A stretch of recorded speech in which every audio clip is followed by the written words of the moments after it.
रामपुर गांव में राम और चंदू नाम के दो दोस्त रहते थे। उनकी दोस्ती सगे भाइयों से भी बढ़कर थी। सारे गांव में उनकी दोस्ती की चर्चा होती रहती थी। जहां चंदू हमेशा भगवान की भक्ति में डूबा रहता और भाग्य पर विश्वास रखता, वही राम अपने काम और मेहनत पर विश्वास करता और खेतों में मजदूरी करता। एक दिन सुबह सुबह चंदू भजन गा रहा था। चंदू का भजन सुनकर राम जाग जाता है और चंदू से गुस्से में बोलता है, ऐसे नहीं है चंदू भाई, भगवान चिड़ियों को बिना कुछ किए ही दाना नहीं देता। जाकर देखो ये नन्ही चिड़िया दाना पाने के लिए कितनी मेहनत करती है। खैर तुम्हें ये सब कैसे पता होगा, तुम तो दिन भर घर में ही पड़े रहते हो। राम की बातें सुनकर चंदू गुस्से से आग बबूला होकर बोलता है, ऐसी बात नहीं है राम, बिना भगवान की मर्जी के तो एक पत्ता तक नहीं हिलता। जरा सोचो, एक नन्ही सी चिड़िया में घोंसला बनाने का दिमाग किसने दिया? उसमें उड़ने की ऊर्जा कहां से आई? ये सब भगवान की देन है। अगर ऐसी बात है तो चलो आज फैसला हो ही जाए। हमारे घर के पीछे जो खाली जमीन पड़ी है उसमें हम चावल उगाते हैं। तुम अपनी भक्ति की शक्ति का इस्तेमाल करना और मैं अपने कर्म की शक्ति का। देखते हैं कौन जीतता है। ठीक है, मुझे ये शर्त मंजूर है। मुझे मेरे भगवान पर पूरा भरोसा है, वो मुझे चावल जरूर उगा कर देंगे। बस शर्त हारने के बाद तुम भाग मत जाना। राम और चंदू शर्त पूरी करने के लिए पूरे जोश के साथ तैयार हो जाते हैं। राम जहां फावड़ा और हल से जमीन की जुताई कर उसे रोपाई लायक बनाकर उसमें धान का बीज बोता है और दिन रात खेतों में मेहनत करता है। वही चंदू मंदिर में बैठकर भगवान से प्रार्थना किया करता है, तुम्हारी लीला तो अपरंपार है। तुम्हारी कृपा से तो अंधे को भी दिखने लगे और लंगड़ा पहाड़ों पर चढ़ जाए। इसलिए भगवान जी, जैसे आपने आज तक मेरा पेट पाला है, वैसे ही ये शर्त भी जितवा देना और मेरे खेतों में ढेर सारा चावल पैदा कर देना। मैं आपसे हाथ जोड़कर प्रार्थना करता हूँ। धीरे धीरे 4 महीने बीत जाते हैं। रामू अपने खेतों में से ढेर सारे चावल बोरी में भरकर घर लाता है। वह चंदू से हंसते हुए बोलता, ये देखो चंदू, मैंने कितने सारे चावल उगाए हैं। आखिरकार तुम शर्त हार ही गए। ऐसे कैसे मैं शर्त हार गया रामू? क्या ये सब चावल तुमने केवल अपनी मेहनत से उगाए हैं? नहीं, इसमें प्रार्थना की शक्ति भी शामिल है। तुम्हें तो मालूम ही है कि चावल की फसल उगने में ढेर सारा पानी लगता है। बिना बारिश के काम ही नहीं चलता। याद करो 4 महीने पहले कितना सूखा पड़ा था। मैंने ही प्रभु से कहकर बारिश करवाई, इसलिए चावल की फसल में आधा हिस्सा मेरा भी है। बस करो चंदू, तुम अब धोखे की सारी हदें पार कर रहे हो। ये चावल सिर्फ और सिर्फ मेरी दिन रात की मेहनत की बदौलत उगी है, इसलिए इस पर केवल मेरा हक है। हे प्रभु, ये तुम क्या बोल रहे हो? धोखा तो तुम कर रहे हो। मेरे हिस्से के चावल हड़प कर। अच्छा, अगर ये बात है तो चलो मुखिया के पास, वही फैसला करेंगे कि ये शर्त किसने जीती। राम और चंदू गांव के मुखिया जी के पास जाते हैं और उन्हें सारा कहानी बताकर फैसला करने को कहते हैं। मुखिया जी कुछ देर सोच विचार कर एक एक दही का मटका दोनों को देते हुए बोलते हैं, लो राम और चंदू, एक एक मटका दही पकड़ो। कल जो भी इस दही से मक्खन बनाकर लाएगा वही ये शर्त जीत जाएगा। मुखिया जी से दही की मटकी लेकर दोनों हंसी खुशी अपने घर आते हैं।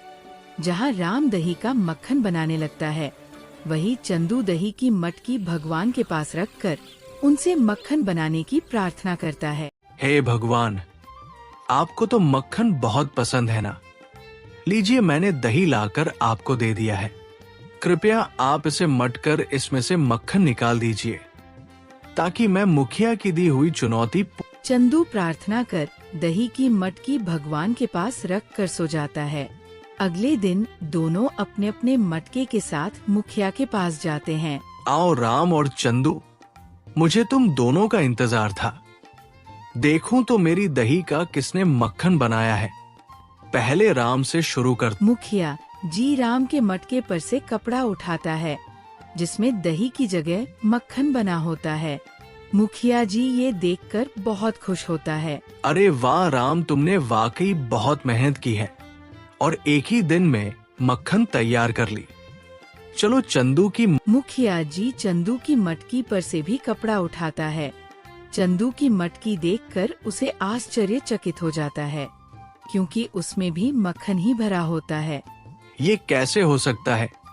दही से मक्खन अपने आप कैसे बन सकता है?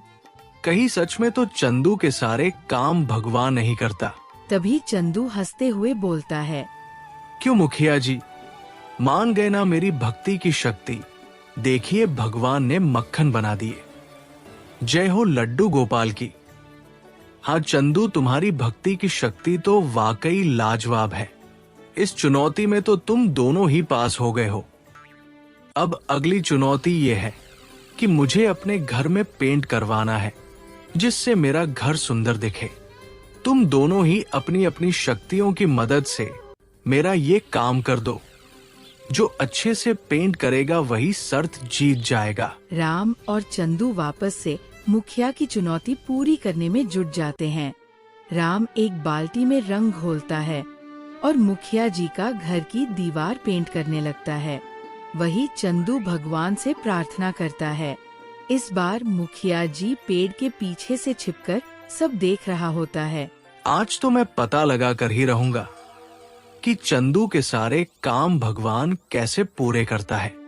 इसी बहाने मुझे भगवान के दर्शन भी हो जाएंगे। अरे मुखिया जी देखता है कि दिन भर कड़ी मेहनत करने के बाद राम अपने हिस्से की दीवार पेंट करके चला जाता है।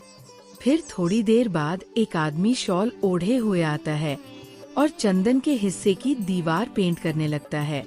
मुखिया जी देखकर आश्चर्य में पड़ जाता है। अरे ये व्यक्ति कौन है और ये चंदू की दीवार क्यों पेंट कर रहा है? कहीं ये भगवान तो नहीं? तभी मुखिया जी की नजर सोल ओढ़े हुए व्यक्ति के हाथ पर पड़ता है। उसने वैसा ही लोहे का कंगन पहना होता है जैसा कि राम पहना हुआ था। अच्छा तो ये माजरा है। तभी मैं कहूँ दुनिया भर के काम छोड़कर भगवान आलसी चंदू के काम क्यों कर रहे हैं। अगले दिन सुबह राम और चंदू दोनों रंग बिरंगे दीवार के पास आते हैं। चंदू जोश में बोलता है, देख ली मेरी भक्ति की ताकत मुखिया जी। भगवान ने मेरे कहने पर आपके घर को कितना सुंदर पेंट किया है, किसी की नजर ना लगे। हाँ चंदू, तुम्हारी भक्ति की शक्ति को मान गए। भाई तुम तो भगवान को अपने इशारों पर नचाते हो। मेरी काम की शक्ति भी चंदू की भक्ति से कम नहीं है मुखिया जी। देखिए मैंने भी आपके घर को कितने अच्छे से पेंट किया है। ये चुनौती तुम दोनों जीते हो राम और चंदू। इसीलिए ये लोग घर पेंट करने के पैसे और जाकर आधे आधे बांट लो। राम और चंदू पैसे लेकर अपने घर जाने वाले होते हैं। तभी मुखिया राम को अकेले में बुलाकर बोलता है, अब सब सच सच बोल दो राम। मैंने सब सच्चाई जान ली है। सच्चाई? किस सच्चाई की बात कर रहे हैं मुखिया जी? यही कि चंदू की दीवार भी तुमने ही पेंट की है। मैंने कल रात को तुम्हें दीवार पेंट करते हुए देखा है। रामू हंसते हुए बोलता है, आप वाकई बहुत बुद्धिमान हैं मुखिया जी। बात दरअसल ये है कि इस गांव में सभी हमारी दोस्ती की मिसालें दिया करते हैं। अगर जरूरत पड़ने पर मैंने अपने दोस्त की मदद नहीं की तो फिर कैसी दोस्ती। मेरा दोस्त चंदू हद से ज्यादा भक्ति में डूबा हुआ है, इसीलिए मैं उसे मेहनती बनाने के लिए इस तरह की चाल चलता हूं ताकि वह मेहनत का महत्व समझ सके। अगर इस बार भी उसे कुछ समझ में नहीं आया तो क्या हुआ, अगली बार फिर से कोशिश करूंगा। शायद वो मेरी बात समझ जाए। चंदू है तो मेरा दोस्त। वाह राम, तुम बहुत ही चालाक हो। अपने दोस्त को सुधारने की क्या अच्छी तरकीब निकाली है तुमने। अब ये लो, ये रहे तुम्हारे पैसे दही से निकालने की, और ये लो इसमें थोड़े फल और मिठाई है। चंदू से कहना भगवान को। चंदू दरवाजे के पास से मुखिया जी और राम की बात सुन रहा था। वह रामू के पास आकर बोला, मैं बहुत किस्मत वाला हूँ राम। कि मुझे तुम जैसा दोस्त मिला। मैं तुमसे वादा करता हूँ कि अब से मैं भक्ति की शक्ति के साथ साथ काम की शक्ति पर भी काम करूंगा, क्योंकि भगवान उसी का साथ देते हैं जो तुम्हारी तरह मेहनत मजदूरी करता है।